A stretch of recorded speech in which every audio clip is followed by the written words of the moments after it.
दोस्तों, पिछले एपिसोड में हमने देखा कि कैसे फ्रे ने फॉरबिडन माउंटेन पर एक ही रात में अपनी ताकत को 3 स्टार लेवल पर पहुंचा दिया और वहां रैंक 3 के ब्लड वुल्फ को 1 सेकंड में ढेर कर दिया। लेकिन तभी वहां एकेडमी का सबसे जीनियस नोबल स्टूडेंट पेरेन आ जाता है और फ्रे को वार्निंग देता है कि प्रोफेसर मैक उसे एकेडमी से निकलवाने के लिए डिसिप्लिनरी कमेटी की मीटिंग बुला चुके हैं। आज के एपिसोड में दोस्तों वही होने वाला है जिसे देखकर पूरी एकेडमी के बड़े बड़े एल्डर्स के पसीने छूट जाएंगे।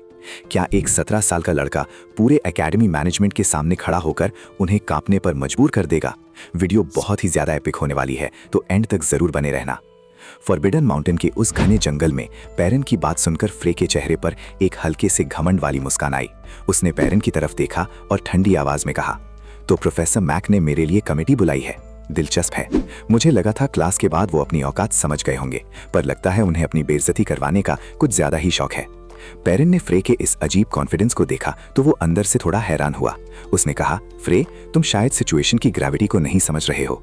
डिसिप्लिनरी कमेटी में सिर्फ प्रोफेसर मैक नहीं है, बल्कि वहाँ एकेडमी के टॉप एल्डर्स बैठते हैं जो सभी 5 स्टार और 6 स्टार मेजेस हैं। अगर उन्होंने तुम्हें एक्सपेल करने का फैसला कर लिया तो तुम पूरे कॉन्टिनेंट में कहीं भी मैजिक नहीं सीख पाओगे, और डेविड के खानदान का दबदबा भी बहुत ज्यादा है।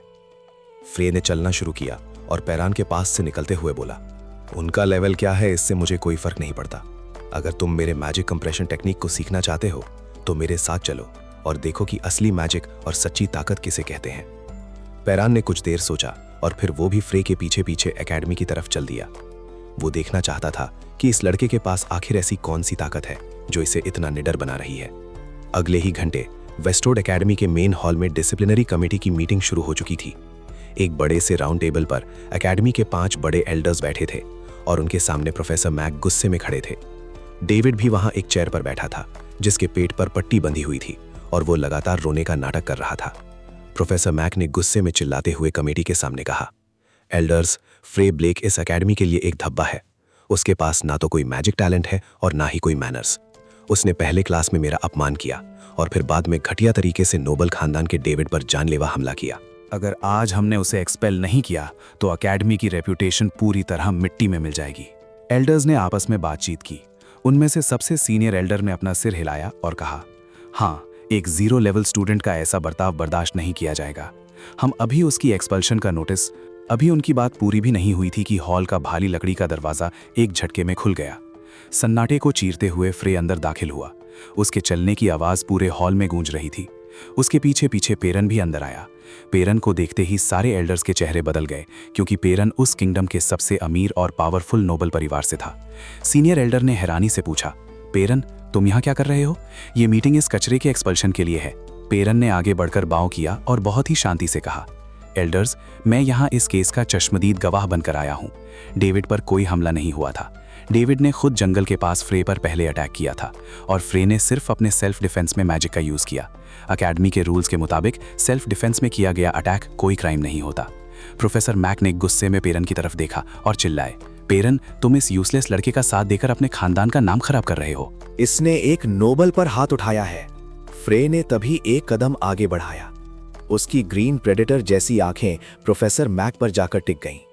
फ्रे ने एकदम ठंडी और भारी आवाज में कहा, प्रोफेसर मैक, मुझे लगता है आपकी याददाश्त थोड़ी कमजोर हो गई है। क्या मैं एल्डर्स को ब्लैक बोर्ड वाली उस इक्वेशन के बारे में बताऊं जो आप क्लास में गलत पढ़ा रहे थे, या फिर उन्हें यह बताऊं कि कैसे आप अमीर स्टूडेंट से पैसे लेकर उनके दुश्मनों को एकेडमी से निकलवाने की साजिश करते हैं? हॉल में अचानक मौत जैसा सन्नाटा छा गया। सारे एल्डर्स हैरानी से प्रोफेसर मैक को देखने लगे। प्रोफेसर मैक का चेहरा डर के मारे पीला पड़ गया। उनके माथे से पसीना बहने लगा। उन्हें समझ नहीं आ रहा था कि फ्रे के पास उनके सीक्रेट ट्रांजैक्शंस की खबर कहां से आई। एक घमंडी एल्डर गुस्से में अपनी सीट से उठा। वो एक 5 स्टार मेक था। उसने अपनी माना रिलीज करते हुए चिल्लाकर कहा, बदतमीज लड़के, तेरी हिम्मत कैसे हुई एक प्रोफेसर पर ऐसा झूठा इल्जाम लगाने की? इस एकेडमी में एल्डर्स के सामने तेरी ये बदतमीजी नहीं चलेगी। उस एल्डर का 5 स्टार माना प्रेशर पूरे कमरे में फैल गया, जिससे वहां रखी हुई चीजें हिलने लगी। वो चाहता था कि फ्रे डर के मारे जमीन पर गिर जाए और माफी मांगे, लेकिन फ्रे अपनी जगह पर एकदम सीधा खड़ा रहा। उसके चेहरे पर एक बेहद खौफनाक और ठंडी मुस्कान आई। उसने अपने मन में सोचा, 5 स्टार माना प्रेशर? 4000 साल पहले मेरे शागिर्द के शागिर्द भी इससे बेहतर प्रेशर क्रिएट करते थे। तुम लोग मैजिक के नाम पर सिर्फ मिट्टी से खेल रहे हो। फ्रे ने अपना सिर उठाया और अचानक से अपनी बॉडी के अंदर खुले हुए नए माना रूम से एनर्जी को रिलीज किया। हालांकि उसकी ताकत अभी सिर्फ 3 स्टार थी, पर उसके अंदर जो एंशिएंट आत्मा थी उसका स्पिरिचुअल कंट्रोल गॉड लेवल का था। उसने अपने माना को इस तरह से कंप्रेस किया कि पूरे हॉल की ग्रेविटी ही अचानक बदल गई। बूम! एक ऐसी खौफनाक और भारी ऑरा पूरे कमरे में फैली जिसे देखकर उन 5 एल्डर्स की सांसें अटक गईं। जो एल्डर खड़ा होकर चिल्ला रहा था वो डर के मारे वापस अपनी चेयर पर गिर गया। उसका पूरा जिस्म कांपने लगा था। सारे एल्डर्स को ऐसा महसूस हो रहा था जैसे उनके सामने कोई 17 साल का लड़का नहीं बल्कि उनका साक्षात काल खड़ा हो, एक ऐसा मॉन्स्टर जिसे अगर उन्होंने गुस्सा दिलाया तो वो पूरी अकेडमी को एक पल में जलाकर राख कर देगा। पैरन जो पीछे खड़ा था उसकी आंखें फटी की फटी रह गईं। वो अपने मन में हैरान था, ये कैसा प्रेशर है? ये कोई 1 स्टार या 3 स्टार मैजिक नहीं हो सकता। ये ऑरा तो किसी टॉप टियर आर्चमेज जैसी है। फ्रे, आखिर तू क्या चीज है? फ्रे ने अपना प्रेशर धीरे से कम किया और एल्डर्स की तरफ देखकर शांति से कहा, एल्डर्स, फैसला आपका है। अगर आप मुझे एक्सपेल करना चाहते हैं तो शौक से कीजिए, पर ध्यान रखना कल सुबह तक इस अकेडमी के करप्शन और आप लोगों के घटिया मैजिक नॉलेज का सच पूरे कॉन्टिनेंट के सामने होगा। सीनियर एल्डर ने डरते हुए अपने माथे का पसीना पोंछा। वो समझ गए थे कि ये लड़का कोई आम कचरा नहीं है, इसके पीछे कोई ऐसी ताकत है जिसे वो छू भी नहीं सकते। उन्होंने तुरंत अपना फैसला बदला और कांपते हुए कहा, मीटिंग खत्म की जाती है। फ्रे पर लगे सारे चार्जेस हटा दिए जाते हैं। प्रोफेसर मैक, आप अभी इसी वक्त यहाँ से बाहर जाइए।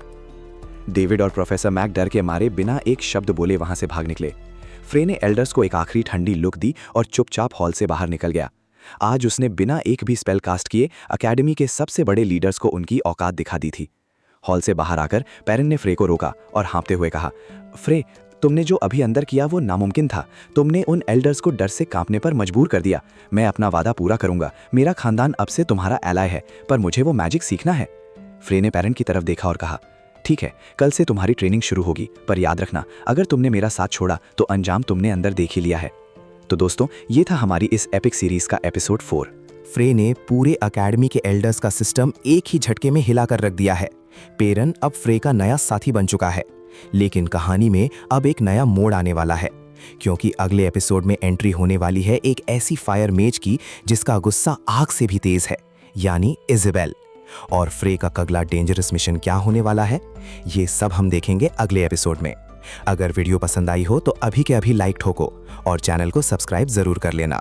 मिलते हैं नेक्स्ट एपिसोड में, तब तक के लिए बाय बाय। एलईडी कोड्स के साथ जुड़े रहो, लाइक करो, बेल दबाओ, कोई भी हिडन डिटेल मिस मत करो।